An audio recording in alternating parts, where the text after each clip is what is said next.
You ask Tiger to solve. This deals with linear equations with one unknown. The final result is f equals 15. Let's solve it step by step.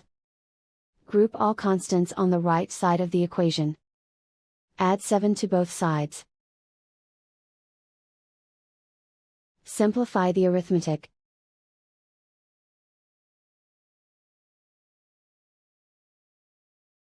Isolate the f.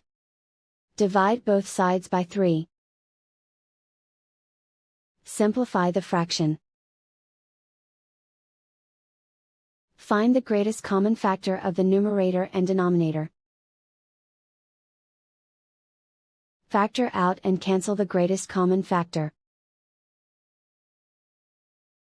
And so the final result is f equals 15.